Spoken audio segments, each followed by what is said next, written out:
Hello students, welcome to my channel dynamic math. आज मैं आपको नया एनसीईआरटी जो आपका बुक लॉन्च हुआ है एक्सरसाइज 3.1 में आपको बताने वाला हूँ लीनियर इक्वेशन का, pair of linear equation in two variables. मैंने इसके पहले वाले वीडियोज़ में मैंने फर्स्ट क्वेश्चन आपको बता दिया है। आज मैं आपको क्वेश्चन नंबर 2 से बताने वाला हूँ। चैनल को अभी तक सब्सक्राइब नहीं किया है तो चैनल को सब्सक्राइब भी जरूर कर लीजिएगा। चलिए हम लोग स्टार्ट करते हैं क्वेश्चन नंबर 2 को। तो देखिए, on comparing the ratio A1/A2, B1/B2 and C1/C2. Find out whether the lines representing the following pairs of linear equations intersect at a point, are parallel or coincident।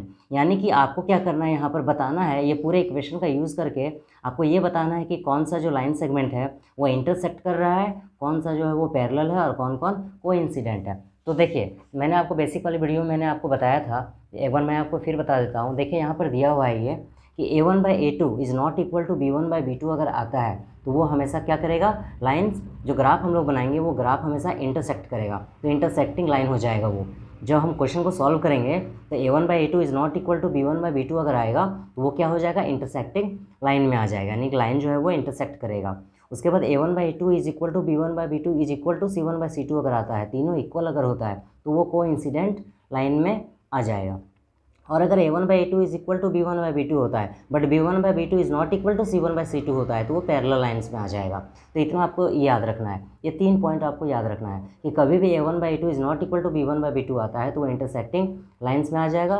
फिर अगर तीनों equal होता है तो वो कोइंसिडेंट में आएगा, और ये दोनों तो इक्वल होता है बट ये इक्वल नहीं होता है, means A1/A2 is equal to B1/B2 होगा but B1/B2 is not equal to C1/C2 होगा, तो वो पैरेलल लाइंस में आएगा। चलिए हम लोग देखते हैं कि कौन कौन सा जो है वो किस लाइन जो ग्राफ है वो किस तरह से बनता है। तो ग्राफ आपको नहीं बनाना है, आपको बताना है कि ये किस तरह के लाइन सेगमेंट को फॉलो कर रहा है। तो देखिए, सबसे पहले हम लोग यहाँ पर क्या करेंगे, तो सबसे पहले हम लोग को यहाँ पर A1 B1 C, ये जो क्वेश्चन है मेरा, ये मतलब इक्वेशन है, तो इस इक्वेशन में सबसे पहले आपको करना क्या है, A1 B1 C1 और A2 B2 C2 का वैल्यू को हम लोग लिख लेंगे। तो सबसे पहले देखिए, ये A1 है, ये B1 है, ये C1 है, ये A1 है, ये B1 है, ये C1 है, ये A2 है, ये B2 है और ये C2 है। तो सबसे पहले हम लोग A1 को लिख लेते हैं। A1 ये 5 हो गया, फिर ये B1 आपका -4 हो गया, और C1 8 हो गया। फिर लिखते हैं A2 B2 C2, तो A2 हो गया 7, B2 हो गया 6 और C2 जो है वो -9 है, ये हो गया। उसके बाद हम लोग निकाल लेते हैं A1/A2, तो A1 जो है वो 5 है, A2 7 है, ये निकल गया A1/A2। अब निकालते हैं A1/A2 के बाद निकालेंगे B1/B2, तो B1 है आपका -4 अपॉन में B2 जो है वो 6 है, ये कट जाएगा, 2 2 जा 4, 2 3 जा 6, यानी कि ये आ जाएगा आपका -2 अपॉन में 3, ये हो गया।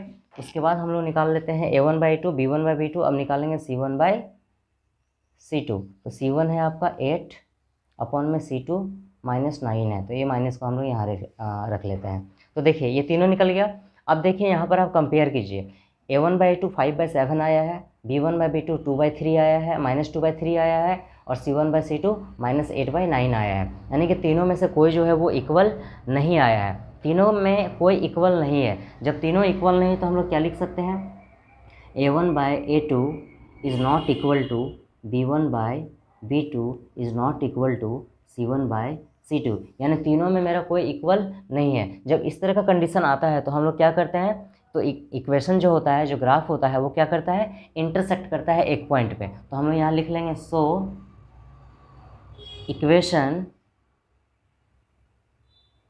इंटरसेक्ट एट वन पॉइंट, यानी जो ग्राफ बनेगा वो इंटरसेक्ट करेगा एक पॉइंट पे।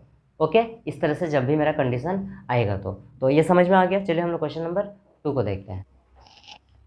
तो स्टूडेंट्स देखिए, यहाँ पर क्या है, ये यहाँ पर ये मेरा इक्वेशन दिया गया है। अब यहाँ पर हम लोग A1 B1 C1 और A2 B2 C2 का वैल्यू को लिख लेते हैं। A1 B1 C1 और ये है A2 B2 C2, तो सबके कोफिशिएंट को हम लोग लिखते हैं। तो A1 हो गया 9, B1 हो गया 3, C1 हो गया 12। अब A2 B2 C2 को लिख लेते हैं। तो A2 18, B2 6 और ये C2 हो गया, C2 आपका 24 हो गया। अब हम लोग निकालते हैं A1/A2, A2, तो A1 हो गया आपका 9, A2 18 हो गया, 9 1 जा 9, 9 2 जा 18, यानी कि ये 1/2 आ गया। अब हम लोग निकाल लेते हैं B1/B2, तो B1 हो गया आपका 3, B2 हो गया आपका 6, ये भी कट जाएगा, 3 1 जा 3, 3 2 जा 6, यानी ये 1/2 आ गया। अब हम लोग निकाल लेते हैं C1/C2, C1 अपॉन में C2, तो C1 हो गया आपका 12 और C2 हो गया आपका 24, ये भी कट जाएगा, 12 1 जा 12, 12 2 जा 24, यानी 1/2। तो देखिए यहाँ पर गौर कीजिएगा, ये A1/A2 1/2 आया, ये भी 1/2 आया, ये भी 1/2 आया, यानी तीनों इक्वल है यहाँ पर।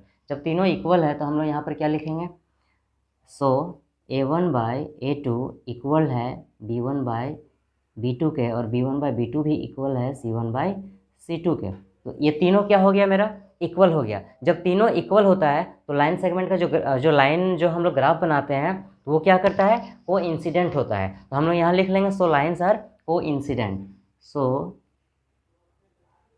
लाइन्स आर को इंसिडेंट। को इंसिडेंट का मतलब होता है जब हम लोग ग्राफ बनाएंगे तो एक लाइन को अगर ड्रॉ करेंगे तो दूसरा लाइन भी इसी के ऊपर जाएगा, इसी को हम लोग बोलते हैं को इंसिडेंट। और इंटरसेक्ट का मतलब होता है कि वो क्रॉस करेगा एक दूसरे के ऊपर, एक पॉइंट पे इंटरसेक्ट करेगा। ओके, तो ये मेरा तीनों इक्वल आ गया, तो क्या हो गया ये को इंसिडेंट। ओके, ये को इंसिडेंट लाइन बनेगा। अब हम लोग थर्ड नंबर के क्वेश्चन पे हम लोग आते हैं। तो देखिए स्टूडेंट्स, ये क्वेश्चन है मेरा। तो यहाँ पर सबसे पहले हम लोग A1 B1 C1 और A2 B2 और C2 को लिख लेते हैं।